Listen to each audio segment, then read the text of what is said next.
लेकिन सही माना हमारी निगाह में आप जितने रखे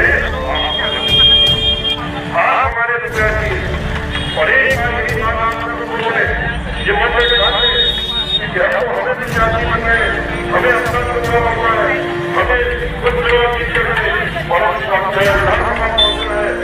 तो कोई ऐसा घर नहीं बचेगा, कोई ऐसा गाँव नहीं बचेगा जिसमें 3 दिनों में अगर आप खाने के दौलत खड़े अपनी योजना बनाते हुए किसी मिनट के बाद में कैसे योजना बनाए, कैसे इस्तेमाल करें, तो कोई कहेंगे पहुंच जाएंगे और अपनी बात नहीं पहुंचा देंगे और वो जिस बात के लिए समझाने का काम करेंगे जो उनको सरकार बनाना चाहिए, एक ऐसी सरकार बनाना चाहिए जो किसानों को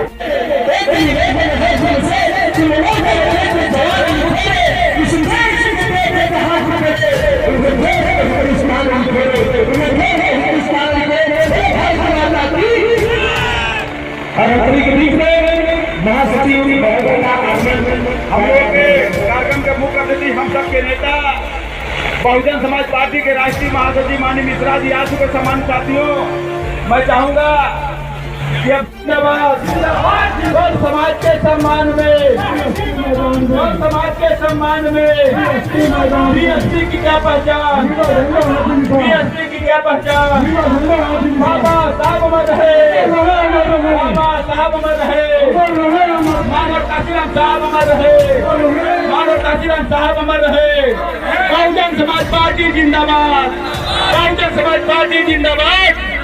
सर समाज के सम्मान में, सर समाज के सम्मान में माननीय सतीश मिश्रा जी जिंदाबाद, माननीय सतीश मिश्रा जी जिंदाबाद, माननीय सतीश मिश्रा जी जिंदाबाद, बहुजन समाज पार्टी जिंदाबाद, बहुजन समाज पार्टी जिंदाबाद, भारती जी जिंदाबाद, भारती जी जिंदाबाद। सर समाज के सम्मान में, मैदान में बहुत बहुत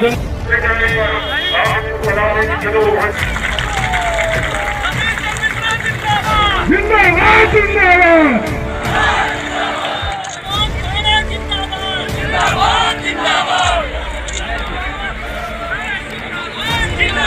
जिंदाबाद,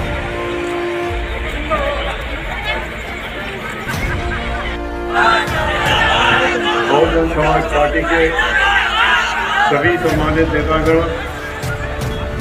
पत्रौलिया विधानसभा से आज आपके बीच में हमारे और आपके प्रत्याशी के रूप में डॉक्टर सरोज पांडे जी, जिनको कि हमारी पार्टी की नेता और हमारी मुखिया बहन मालती जी ने अपना आशीर्वाद दे करके आपका आशीर्वाद प्राप्त करने के लिए भेजा है।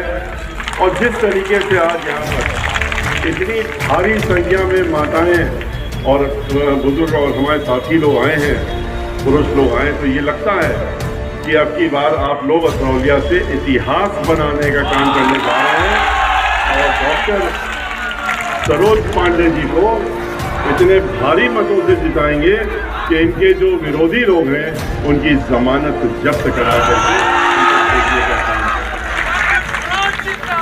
हमारे बीच में उपस्थित डॉक्टर विजय प्रताप जी, जो हमारी पार्टी के बहुत पुराने और कर्मठ साथी हैं, पूर्व मंत्री भी रहे और कई मंडलों के कोऑर्डिनेटर, श्री विनोद चौहान जी मुख्य सेक्टर प्रभारी, श्री विजय कुमार जी, सुबोध चंद्र जी, श्री अरुण पाठक जी सेक्टर प्रभारी, श्री अखंड प्रताप सिंह जी, केपी सिंह, श्री फूलचंद यादव, श्री कमलेश राजभर, श्री राधेश्याम निषाद, श्री वीरेंद्र पांडे, श्री चंद्रशेखर पांडे, श्री रामचंद्र जायसवाल। यहाँ पर इतना बड़ा जन सैलाब इतनी देर से यहाँ पर मौजूद है।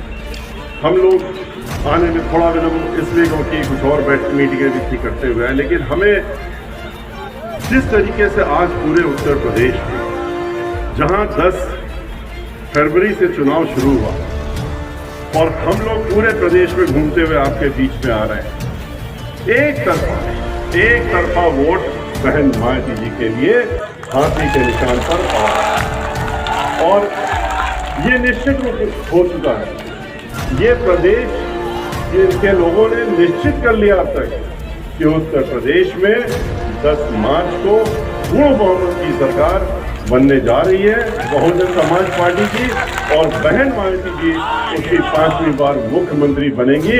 इससे कोई उनको रोक नहीं सकता।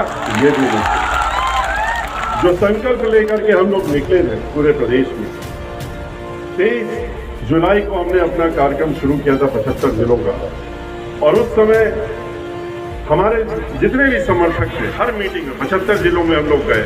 उसके बाद दूसरे दौर में गए, ये तीसरा दौर है उत्तर प्रदेश में। लेकिन हर जगह जब गए तो जो उत्साह लोगों को था, जो भीड़ थी, लोग जो चाहते हैं कि बहन मायावती जी को मुख्यमंत्री देखने के लिए और संकल्प लेते गए हमारे साथ में, ये तादाद बढ़ती गई और आज जन सैलाब इतना हो गया है कि आज आप लोग यहाँ इतनी बड़ी संख्या में मौजूद हैं। और आप लोगों ने इसके ठीक पहले जब बहन मायावती जी की यहाँ पर बैठक थी, उसमें भी आप लोगों ने लाखों लाख लोगों को यहाँ पर मौजूदगी ने दिखा दिया था कि क्या आगे क्या होने वाला है इस जिले आजमगढ़ में। और यही जो आपने आजमगढ़ में देखा, आजमगढ़ मंडल में देख रहे हैं, और यही आप मान लीजिए जो आप यहाँ देख रहे हैं, ये पूरे प्रदेश में दिख रहा है। जो बहन मायावती जी की रैली में आपने यहाँ देखा था, ठीक उसी प्रकार से अभी हम गोरखपुर में उनके साथ थे। उस दिन वहाँ पर अखबार वालों को, मीडिया वाले जो पहले डीएसपी कहाँ है क्या है लिखने के लिए मजबूर हो गए अगले दिन के पहले पन्ने में कि इतनी बड़ी भीड़ कहीं देखी नहीं गई, आज तक तो गोरखपुर से में ऐसी भीड़ नहीं देखी। और ये भी लिखने के लिए मजबूर हो गए कि अब योगी जी का जाने का समय आ गया है और माननीय बहन जी का आने का समय आ गया। उनका मठ में जाना